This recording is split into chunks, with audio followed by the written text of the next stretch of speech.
जो चीज हमारे काम में आने वाली है, जिसके आधार से हम अपने आप को स्पिरिचुअल हाइट्स पर ले चलते हैं, जो हमें अंत तक सहयोग देगी, वो हमारी विल पावर है।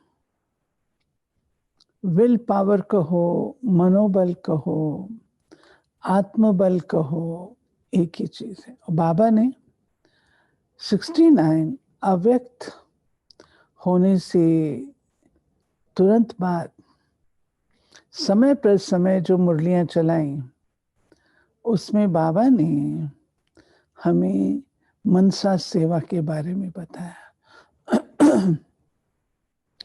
तो मनसा सेवा वो तो विषय मेरा नहीं है, लेकिन मनसा सेवा तभी हो सकती है जब हमारा मन इतना शक्तिशाली हो। आज अगर माया का वार होता है या हम कुछ विशेष करना चाहते हैं, उसका आधार क्या है? उसका आधार है मन। सबसे पहले मन पर बात आती है। तो मनोबल, मन का बल, आत्म बल, विल पावर, क्या चीज है? अगर इसको हम बाबा की परिभाषा में परिभाषित करें, तो जो संकल्प हम करते हैं, उन संकल्पों की सिद्धि,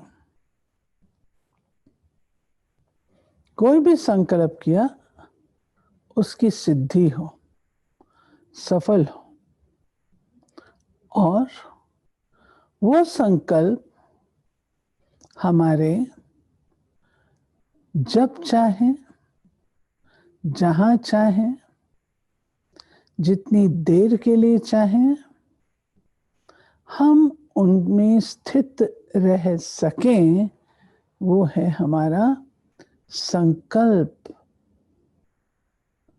को सिद्ध करने का मनोबल, शक्ति। अब ये आती कैसे है? किसी के अंदर आप कहते हैं कि बहुत विल पावर है, किसी के अंदर आप कहते हैं इसमें विल पावर है ही नहीं। क्या कारण है? कुछ तो होगा। हम कारण में न जा करके आज हम प्लस पॉइंट्स ही लेंगे कि हम इनको कैसे जमा कर सकते हैं। तो कुछ एक बातें मैंने नोट की हैं जो मैं आपके साथ लेना चाहूंगी। सबसे पहली बात है कि आत्मबल भिन्न भिन्न रूप से जमा होता है। पहला, ज्ञान का बल, ज्ञान का बल, अर्थात बाबा ने जो ज्ञान दिया है, उस ज्ञान को हम वक्त पर यूज कर सकें। मान लीजिए आपके सामने कोई आत्मा है जो गलत कर रही है, आप देख रहे हैं ये गलत कर रही है, ज्ञान युक्त नहीं है। अब इसके 2-3 रिएक्शंस हो सकते हैं। एक हो सकता है कि आप उसको समझा दें, दूसरा होता है कि आप उसको करेक्शन दें, और तीसरा होता है कि आप उसको अवॉइड कर दें, खुद समझ लें। तो मनोबल तब बढ़ता है जब मैं खुद को समझा लेती हूं। बाबा ने बतलाया है कि हर आत्मा का अपना अपना पार्ट है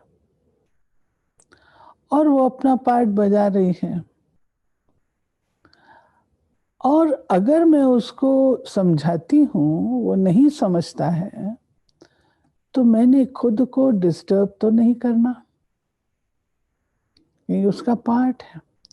लेकिन इस बात को हमको प्रॉपरली बेहद में यज्ञ को सामने रखते हुए, बेहद सेवा को सामने रखते हुए समझना होगा।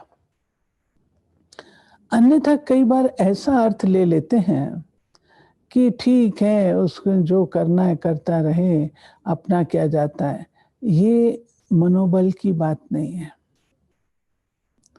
आपके अंदर ज्ञान का बल इतना हो, जो वो आत्मा रियलाइज करे कि ये जो मैं काम कर रही हूँ, ये राइट नहीं है और मुझे इस चीज़ को ठीक करना ही पड़ेगा। मनोबल हमारा तब बढ़ेगा जब मैं ज्ञान के बल से अपने आप को उस परिस्थिति में पेश करते हूँ।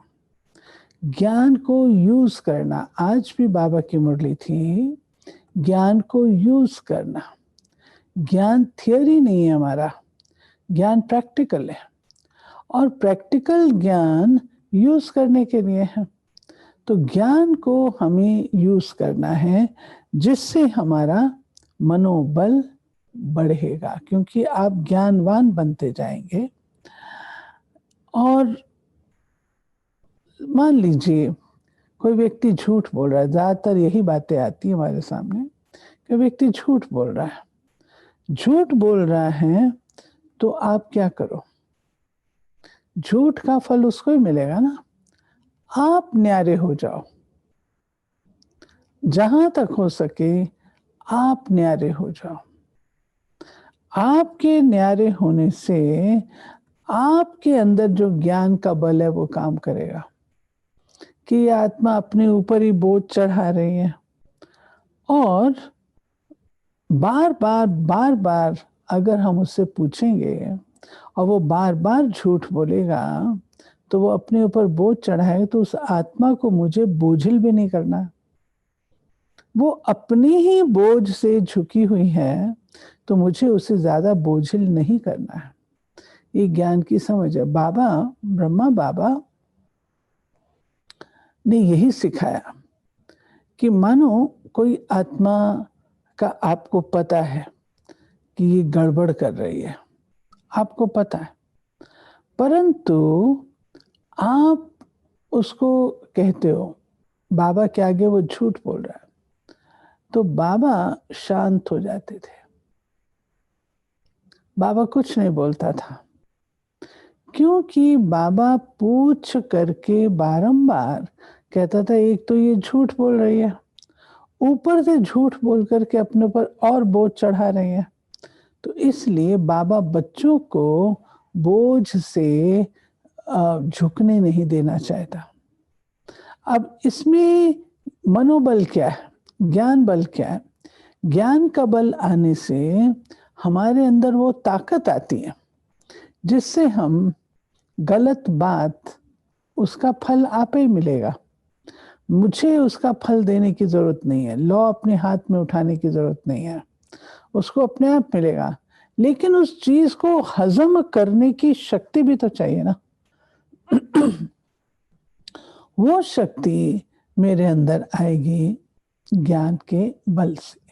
तो इसलिए ज्ञानवान होना, ज्ञान को यूज करना वो अनिवार्य है।